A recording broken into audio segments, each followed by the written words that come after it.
Have you ever stared into the hollow eyes of a crystal skull? Those strange, transparent relics that seem to stare right back, as if they remember something we've long forgotten. Legends say they hold the secrets of the universe, keys to ancient power, knowledge from a civilization lost in time. Archaeologists call them artifacts, mystics call them messengers, and skeptics, they call them frauds.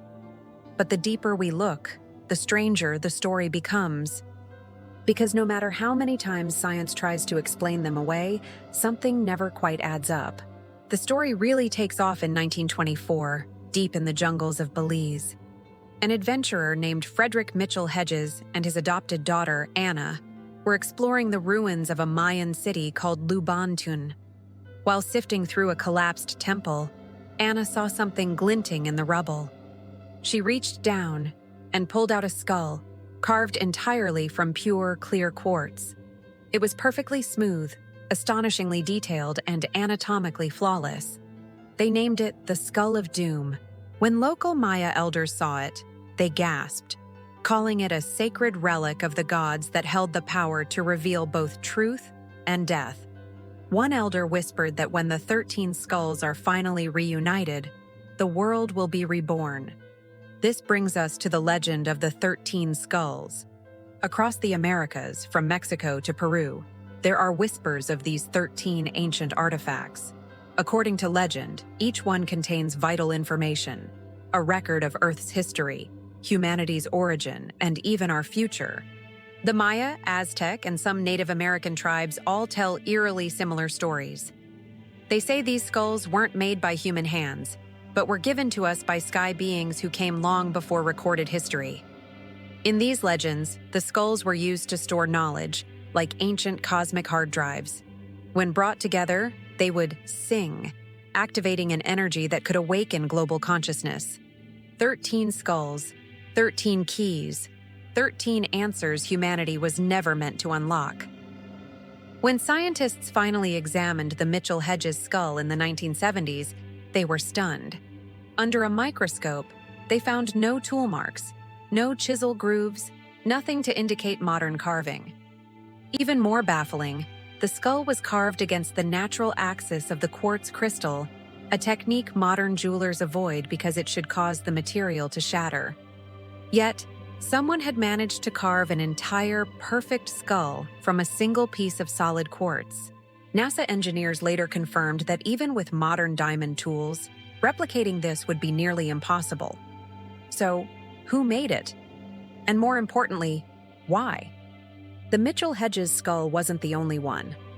By the mid-20th century, other skulls began surfacing in Mexico, Guatemala, Brazil, and even Tibet. Some were smoky quartz, others milky or amethyst.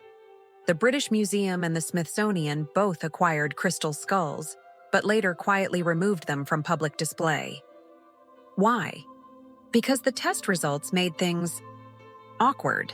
Electron microscopy suggested that at least some skulls had been carved with 19th century rotary tools, pointing to forgery. And yet, even those tests were inconclusive. The quartz itself was ancient, and the skull's geometry was too perfect to be dismissed as simple hoaxes. What makes quartz so special? It's a piezoelectric crystal, meaning it can store and transmit energy. We use it in our watches, computers, and radios because it vibrates at precise frequencies. So if quartz can hold digital data, could it theoretically store information on a higher energetic level? Mystics claim the skulls are living libraries, programmed by an advanced civilization. In 2007, a researcher named Joanne Parks claimed that while meditating near her crystal skull, Max, she saw vivid holographic images of pyramids and star maps not found in any history book. Was it a hallucination or a hologram? This is where the story veers from archaeology into myth. Some esoteric traditions claim the skulls are remnants of Atlantis or Lemuria, advanced continents that vanished beneath the ocean thousands of years ago. According to these accounts, the Atlanteans used crystal technology for power. When their civilization fell, survivors scattered across the world. leaving behind 12 crystal skulls and one master skull to control them all. If this sounds like a fantasy, consider this. Quartz is found in nearly every megalithic site on Earth, from the pyramids of Giza to Stonehenge. Did the ancients just like shiny rocks, or did they know something we've forgotten? Throughout the 20th century, whispers spread that governments had taken a sudden interest in these skulls. Theories claim the U.S. military experimented with them during the Cold War, studying their electromagnetic fields for psychic applications. Declassified CIA documents from the Stargate project confirm that research into telepathy and energy resonance devices was indeed conducted.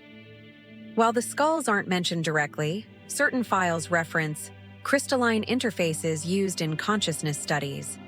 Coincidence? Maybe. But it raises a chilling question. If these skulls can store thoughts or information, what happens when the wrong hands learn how to unlock them? Despite the skepticism, the skulls continue to inspire millions. Modern shamans and healers claim they emit healing frequencies. The Maya prophecy of the 13 skulls has become a symbol of planetary awakening. Many believe the skulls are meant to be reunited not for destruction, but to restore balance to the Earth's energy grid. Global gatherings do occur where dozens of skulls are brought together, and participants often report feeling strange vibrations or seeing visions of light. Is it a placebo effect or real power? Of course, not everyone is convinced. Archaeologists argue that the skulls only surfaced in the 19th century, conveniently timed with Europe's obsession for exotic antiquities. The British Museum's skull was traced to a Parisian dealer known for selling fake Aztec relics. Under scanning electron microscopes, micro-scratches consistent with modern polishing wheels were found. To scientists, that's case closed. But if it's all fake, why do the legends exist in the first place? How did civilizations separated by oceans all tell the same story of shining skulls that could speak to the gods?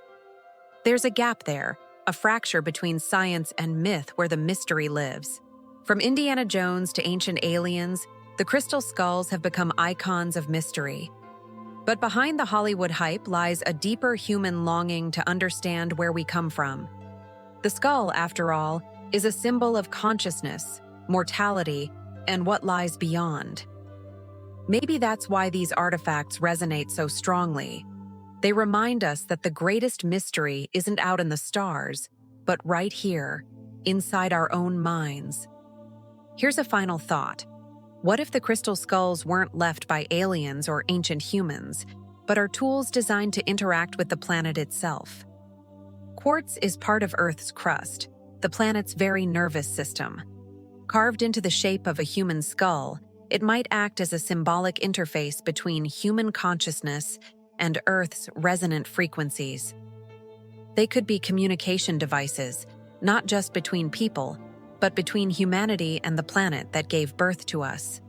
It sounds fantastical until you remember quartz already powers the device you're watching this on. Some say the 13th skull still lies hidden, guarded by descendants of the Maya. Others claim it's in private hands, waiting for the right moment. But the number always stops at 12, never 13. Maybe the 13th skull isn't a physical object at all. Maybe the 13th skull is us. Human consciousness, finally awakening to the fact that we are the missing link between myth and reality. Look again into those crystal eyes. See how the light bends and dances inside? Every reflection is a story of science, mystery, and the human hunger to know more. Whether they were forged in Atlantis or carved in a 19th century workshop, the skulls have done their job. They've made us ask questions. In that sense, they are alive in our curiosity and our wonder. Because sometimes the truth doesn't live in what we can prove, but in what we can't stop searching for. Thanks for joining us on this journey into the unknown. If you enjoyed this dive into history's greatest mysteries, don't forget to like, subscribe, and hit that notification bell so you don't miss our next video. See you next time.